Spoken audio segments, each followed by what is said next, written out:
Hey guys, and welcome to Dogforge, and welcome back to our Tasha's Cauldron of Everything series. Do you want more Tasha's and D&D content? Then hit that subscribe button and that notification bell to get the latest on 5e. But now it's time to fill your bird beaks with perfume, because today we're taking a look at the Way of the Mercy Monk. So, the idea of a monk that can both do damage and heal is pretty exciting, honestly, as we haven't really had any other character healing in the monk prior to this. Now, there is some optional rules within Tasha's that will allow some self-healing, as well as there's also the open hand monk that can self-heal once per day. But this is a full-on healing monk, as well as getting a decent amount of damage buffs. So let's jump into it. Now, they do give you the theming of Plague Doctor. So, as part of our Implements of Mercy feature at 3rd level, you're going to gain Insight and Medicine as skills, and you're also going to gain proficiency with the Herbalism kit. You also gain a special mask, which you often wear using these features of your subclass. You determine its appearance or generate it randomly by rolling on the Merciful Mask table. So, here we are with the Raven being, the iconic Plague Doctor look. And for reasons unknown to medieval science, it gives you this mask, tells you that you uses it, and then never refers to it again. So, try and remember that you're playing a Plague Doctor if that's what you're going for, I guess. But into the more meaningful part of the mechanics. At 3rd level, we're also going to get Hand of Healing and Hand of Harm. So, healing first. You can spend, as an action, 1 key point to touch a creature and restore a number of hit points equal to 1 roll of your martial arts die and your wisdom modifier. So if you're trying to push both dex and wisdom as high as you can, then when you get this feature, that's likely going to be 1d4 plus 3. Now, it typically balances out that 2 key points equal 1 first level spell slot, so if you spend 2 key, then this is actually better than Cure Wounds. But the really sweet part of this is not using your entire action to do this. No, when you use your Flurry of Blows, you can replace one of the unarmed strikes with this feature without spending a key point for the healing. So you spend a key point on your Flurries of Blows as normal, but instead of getting the extra attack, you get to heal someone, which can include yourself, for your martial arts die plus wisdom. And that's really nice from an action economy standpoint, and still lets you deal out those several blows like monks are tending to do, and still lets you pull off a stunning strike at 5th and higher. You also get Hand of Harm at 3rd level, which is using your key to inflict wounds. So when you hit somebody with an unarmed strike, it has to be an unarmed strike, you cannot use a staff, short sword or anything else, then you can spend a key point to deal extra necrotic damage equal to 1 roll of your martial arts die plus your wisdom modifier. So this is effectively like doing the unarmed strike damage all over again, and you can only use this once per turn. Now, it is limited once per turn, but since you get both your modifier and the die, it's actually a nice chunk of smite-like damage.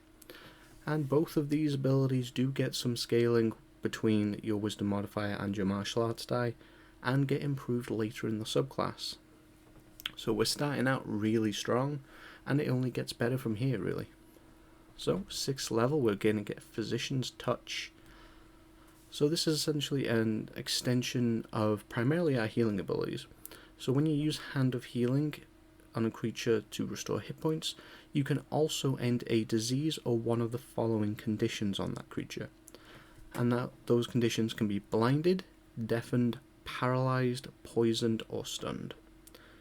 And all of those are pretty debilitating if you actually have those inflicted upon you or a teammate in combat. So getting that tacked onto your healing is pretty nice. Even the paladin gets a disease instead of healing, instead of just mixing it in with their lay on hands. So that's nice. In addition to that, when you use the Hand of Harm on the creature, you can subject that creature to the poison condition until the end of your next turn.